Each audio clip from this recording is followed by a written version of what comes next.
Good morning. We're continuing day 2, thinking about Andy Stanley's article that he wrote, 5 Reasons People Leave the Church. And as I said yesterday, you don't have to agree with everything that Andy Stanley says. However, I think it's thought-provoking and worth thinking about. The first point that he made, which we spoke about yesterday, was we tell people that the Bible is the basis of Christianity. And clearly, the Bible is important, it's trustworthy, but it's Jesus who is the basis of Christianity and our Saviour. Secondly, he said that people leave the Christian faith because they believe suffering disproves the existence of God. Of course, suffering is part of life in this fallen world, and God has used suffering for our redemption. He can use suffering to teach us and help us to grow as disciples of Jesus. The third thing is that a lot of people leave the church because they had a bad church experience. And I think that is true. In my experience, that's been the main thing that has caused people to leave. They've been hurt by something.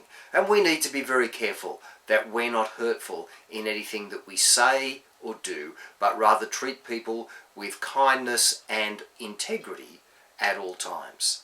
Well, moving on to continue with Andy Stanley's article, the fourth reason he gives for people leaving the church is because we're bad at making people feel welcome.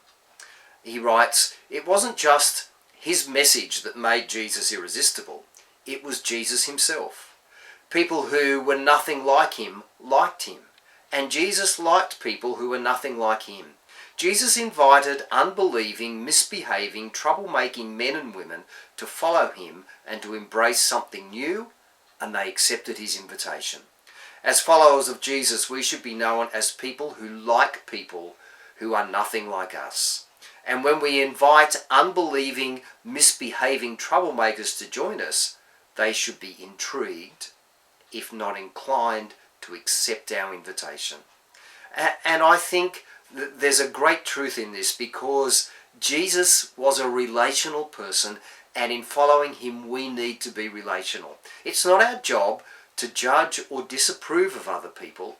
It's our job to accept them, love them, and point them towards Jesus.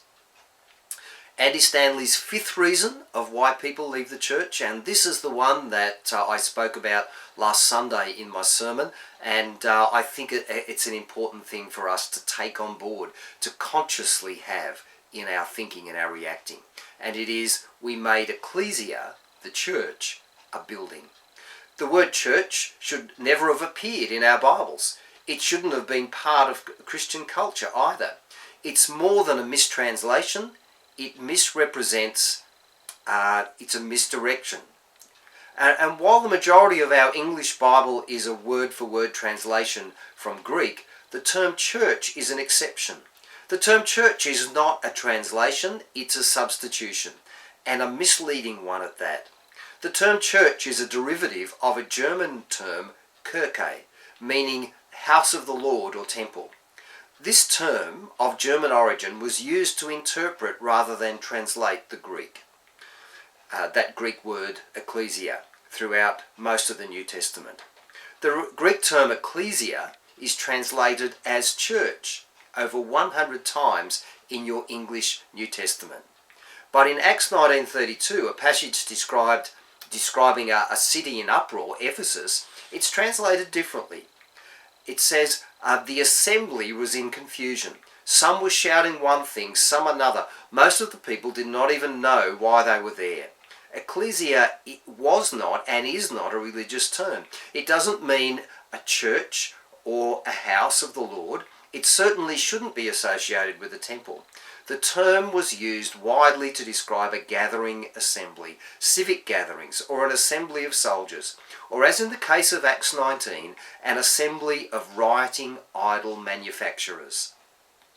An ecclesia was a gathering of people for a specific purpose, any specific purpose. It's not a building, it's not a physical location, it's a lot easier to stop showing up at a place than it is to disconnect from a group of people who you who intimately know, love and support each other.